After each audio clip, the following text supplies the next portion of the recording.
Hello, how are you all? I'm sure you all are good. So, you all are welcome again in my channel. Let's study from home. Let's start our topic. We have already done 2-3 topics about this chapter, Shah Jahan, and today we will continue this chapter. So, let's start. As we have already done some topic of this chapter, and on that parts we have covered Shah Jahan as an emperor and his interest about art and architecture, and we have already covered half of this chapter, and today we will complete this chapter. Okay, उनके जो monuments थे जो शाहजहां ने build किए थे during their period, उनमें से ताजमहल और रेड फोर्ट को हमने डिस्कस किया था, और why his period called golden age of the Mughal empire. So because Shahjahan is very good emperor and he built law and order in his kingdom, and the royal treasury was always full, and there was peace and security across his empire, and that's why the golden age of the Mughal empire इनको कहा जाता था इस time को. और art और architecture दोनों love किया ये, और ताजमहल के बारे में भी बताया था. ये पूरा संगमरमर का बना हुआ था, मार्बल्स का बना हुआ था, तो ये बहुत अच्छे से इसमें क्लियर हो गया था हमारा. और ताजमहल के हम पढ़ चुके हैं. ताजमहल आगरा में है, संगमरमर का है, पूरा ये क्लियर हो चुका है, और क्यों डैमेज हो रहा है ये भी हम कर चुके हैं. और रेड फोर्ट जो दिल्ली में है उसमें हम इसको भी पढ़ चुके हैं. उसमें दीवाने आम और दीवाने खास के बारे में बताया गया है कि क्यों है, क्यों बनाया गया है. और पीकॉक थ्रोन जो कि मैं प्रीवियस वीडियो में आपको बहुत अच्छे से एक्सप्लेन किया था. पीकॉक थ्रोन था वहां पर, जो किसमें था, ये दीवाने खास वाले रूम में था जहां सिंहासन था.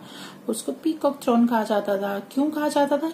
क्योंकि उसके पीछे दो तरफ की तरफ मोरों को नाचते हुए दिखाया गया था, तो इसलिए इसको पीकॉक थ्रोन कहा जाता. और जिसको बाद में इन्वेडर थे नादिर शाह, उन्होंने इसको ले लिया था. ये भी क्वेश्चन आ सकता है कि किसने लिया था. नादिर शाह ने लिया था. कब लिया था? 1739 कॉमन एरा में. ओके, आज हम इसका कंप्लीट कर देंगे चैप्टर को. ओके, चलो let's start now. Some more monuments. अभी हमने ताजमहल और रेड फोर्ट तो अच्छे से एक्सप्लेन कर लिया, तो हम इसके बारे में सिर्फ पता लगेगा कि और भी क्या चीजें हैं जो इन्होंने की है. ठीक है. Okay, so let's start. इसमें सम मोर मॉन्यूमेंट्स में आते हैं हमारे. Shahjahan had a special talent for redesigning building. किसमें था इनको शौक? बिल्डिंग जो बनी हुई होती है उनको रीडिजाइन करना, दोबारा से उनमें थोड़ा सा चेंज करके उसको दोबारा डिजाइन करते थे. उन्होंने किया, उनका स्पेशल टैलेंट था ये. During his rule the buildings inside the Agra fort were beautifully redesigned. और इनके टाइम में जो आगरा किला था उसके अंदर भी इन्होंने ब्यूटीफुली दोबारा उसको रीडिजाइन किया था. Some more monuments which were built during the rule of Shah Jahan are. और अब हम पढ़ेंगे उनके बारे में, सिर्फ उनके नेम के बारे में पढ़ेंगे कि उन्होंने और कौन कौन से मॉन्यूमेंट है, क्योंकि हम इतना बहुत लेंथी चैप्टर हो जाएगा अगर इसको हम एक एक को, जैसे हमने ताजमहल और रेड फोर्ट को डिस्कस किया, अगर वैसे हम डिस्कस करेंगे तो बहुत लेंथी चैप्टर हो जाएगा. अभी आप 4th क्लास के स्टैंडर्ड के हिसाब से ये इतना काफी है. ओके, तो कौन कौन थे वो? ओके, स्टार्ट करते हैं. आगरा फोर्ट, ये पार्टली रीडिजाइन बाय शाहजहां, जैसे कभी भी पढ़ा हमने. जामा मस्जिद जो कहाँ पर है? दिल्ली में. The largest mosque in India, ये भी एक इम्पोर्टेंट आपका क्वेश्चन बनता है कि where is the largest mosque in India, तो कहाँ पर है? दिल्ली में. और उसका क्या नाम है? जामा मस्जिद. अब है ये मोती मस्जिद, ये कहाँ पर है? आगरा में. और एक और है मोती मस्जिद, ये अलग है जो आगरा में है. इनका नाम मोती मस्जिद, लेकिन इसको एक और नाम से जानते हैं, पर्ल मॉस्क्यू के नाम से भी. ठीक है, इंग्लिश में पर्ल मॉस्क्यू कहते हैं और हिंदी में मोती मस्जिद कहते हैं. इससे याद एक कंफ्यूजन हो जाता है, एक आगरा में भी है और एक लाहौर में है, सेम नेम से है ये. शालीमार गार्डन, ये कहाँ है, लाहौर में। और portion of the Lahore fort, और ये लाहौर फोर्ट का पोर्शन है, ये कहाँ है, लाहौर में है। और जहांगीर, ये आई थिंक ये पहले भी शायद नहीं, शायद पहले नहीं किया है, ओके।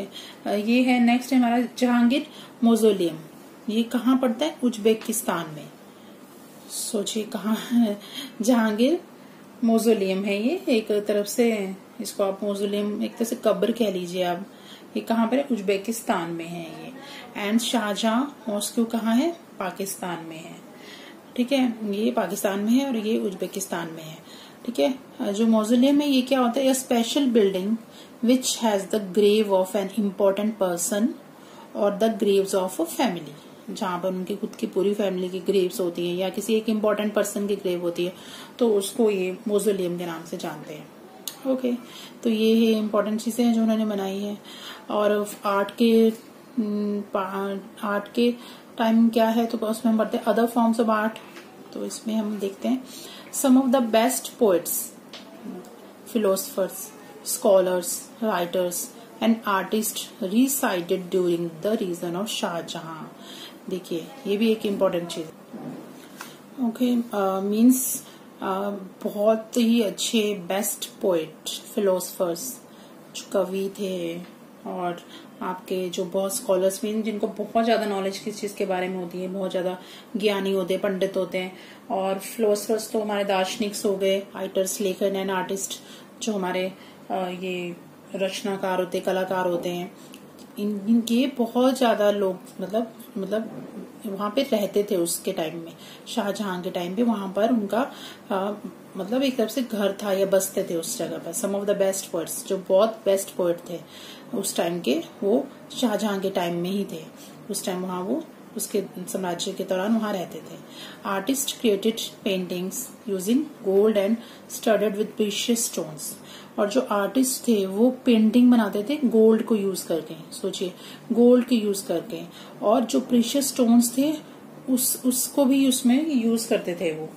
तो इतने अच्छे आर्टिस्ट थे कि किस तरह से वो अपनी पेंटिंग को कवर करते थे हर चीज के लिए। हर किसी भी तरह की पेंटिंग बनाते थे वो, और फिर उसमें गोल्ड यूज करना, और उसमें जो है प्रीशियस स्टोन उसको यूज करके बहुत अच्छी पेंटिंग्स बनाते थे। एक बेस्ट क्वालिटी के आर्टिस्ट होते थे उसके टाइम में। And most of these paintings were of the emperor and other important people in the empire, ठीक है। मैक्सिमम जो मतलब most of these paintings were, इनमें से ज्यादातर पेंटिंग्स किसकी होती थी, या तो एम्परर्स की होती थी या other important people of the empire, या फिर उसी एम्पायर से रिलेटेड जो अलग पीपल्स होते थे उनकी होती थी। Hindi language got much importance, Hindi language को भी उसमें कुछ इम्पोर्टेंस मिली है। शाहजहां एनकरेज्ड हिंदी पोइट्स, शाहजहां ने हिंदी को एनकरेज किया, हिंदी कविताओं को एनकरेज किया, और जो म्यूजिशियन थे उनको भी उन्होंने एनकरेज किया था। And during his reign many Sanskrit classics were translated into Persians, और इन्हीं के रीजन टाइम में उन्होंने संस्कृति की जो कलाएं थी या जो भी इसके संस्कृत क्लासिक्स थे उनको उन्होंने ट्रांसलेट किया, कौन सी लैंग्वेज में, पर्शियन लैंग्वेज में। तो यानी उनको इंटरेस्ट था, उनको अच्छे लगते थे, बट उन्होंने फिर उनको पर्शियन लैंग्वेज में इनको कन्वर्ट करके फिर वो उनको पसंद था देखना, हिंदी और संस्कृत को उन्होंने थोड़ी सी इंपॉर्टेंस दी है यहाँ पे, ओके। और तो ये हमारा लास्ट है इसका, the last day of Shahjahan, okay. ये नेक्स्ट वीडियो में कर लेते हैं, छोटा सा पार्ट रहता है इसका, the last day of Shahjahan, और इसके समअप्स हैं, तो इसके इम्पोर्टेंट पॉइंट्स है ये, हम इसकी एक छोटी वीडियो बना लेंगे, और एक छोटी वीडियो और इसके क्वेश्चन आंसर की हम बना लेंगे।